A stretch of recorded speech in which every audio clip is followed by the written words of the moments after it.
السلام علیکم، آپ دیکھ رہے ہیں ہمارا YouTube channel general knowledge by Abdul Ahad. آج ہم آپ کو بتلانے والے ہیں رمضان المبارک کے روزوں کے طبی فوائد اور روزوں کے دوران ہمارے جسم کا رد عمل کیا ہوتا ہے، اس بارے میں کچھ دلچسپ معلومات۔ پہلے 2 روزے، پہلے ہی دن بلڈ شوگر لیول گرتا ہے، یعنی خون سے چینی کے مضر اثرات کا درجہ کم ہو جاتا ہے، دل کی دھڑکن سست ہو جاتی ہے اور خون کا دباؤ کم ہو جاتا ہے، یعنی بی پی گر جاتا ہے۔ اعصاب جمع شدہ گلائیکوجن کو آزاد کر دیتے ہیں، جس کی وجہ سے جسمانی کمزوری کا احساس اجاگر ہوتا ہے۔ زہریلے مادوں کی صفائی کے پہلے مرحلہ میں نتیجتاً سر درد، چکر آنا، منہ کا بدبودار ہونا اور زبان پر مواد کے جمع ہونا ہے۔ تیسرے سے 7ویں روزے تک جسم کی چربی ٹوٹ پھوٹ کا شکار ہوتی ہے اور پہلے مرحلہ میں گلوکوز میں تبدیل ہو جاتی ہے۔ بعض لوگوں کی جلد ملائم اور چکنا ہو جاتی ہے، جسم بھوک کا عادی ہونا شروع کرتا ہے اور اس طرح سال بھر مصروف رہنے والا نظام ہاضمہ رخصت مناتا ہے، جس کی اسے اشد ضرورت تھی۔ خون کے سفید جرثومے اور قوت مدافعت میں اضافہ شروع ہو جاتا ہے۔ ہو سکتا ہے روزے دار کے پھیپھڑوں میں معمولی تکلیف ہو، اس لیے کہ زہریلے مادوں کی صفائی کا عمل شروع ہو چکا ہے۔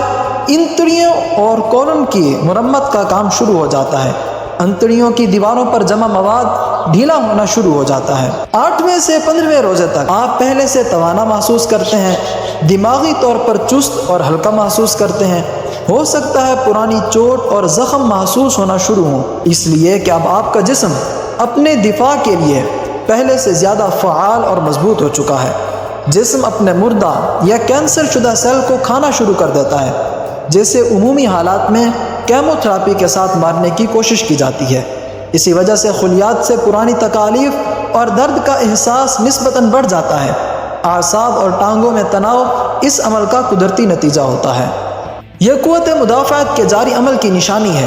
روزانہ سحری یا افطاری کے کچھ وقت بعد نمک کے غرارے اعصابی اکڑاؤ کا بہترین علاج ہیں۔ 16ویں سے 23ویں روزے تک جسم پوری طرح بھوک اور پیاس کو برداشت کرنے کا عادی ہو چکا ہوتا ہے۔ آپ اپنے آپ کو چست، چاق و چوبند محسوس کرتے ہیں۔ ان دنوں آپ کی زبان بالکل صاف اور سرخی مائل ہو جاتی ہے، سانس میں بھی تازگی آ جاتی ہے، جسم کے سارے زہریلے مادوں کا خاتمہ ہو چکا ہوتا ہے، نظام ہاضمہ کی مرمت ہو چکی ہوتی ہے، جسم سے فالتو چربی اور فاسد مادوں کا اخراج ہو چکا ہے، بدن اپنی پوری طاقت کے ساتھ اپنے فرائض ادا کرنا شروع کر دیتا ہے۔ 20 روزوں کے بعد دماغ اور یادداشت تیز ہو جاتے ہیں، توجہ اور سوچ کو مرکوز کرنے کی صلاحیت بڑھ جاتی ہے۔ بلا شک بدن اور روح تیسرے عشرے کی برکات کو بھرپور انداز سے ادا کرنے کے قابل ہو جاتے ہیں۔ یہ تو دنیا کا فائدہ رہا، جو بے شک ہمارے خالق نے ہماری ہی بھلائی کے لیے ہم پر فرض کیا، مگر دیکھیے اس کی رحمت کا انداز کریمانہ کہ اس کے احکام ماننے سے دنیا کے ساتھ ساتھ ہماری آخرت بھی سنوارنے کا بہترین بندوبست کر دیا۔ مگر یہ سب اس وقت ہوتا ہے جب ایک روزہ دار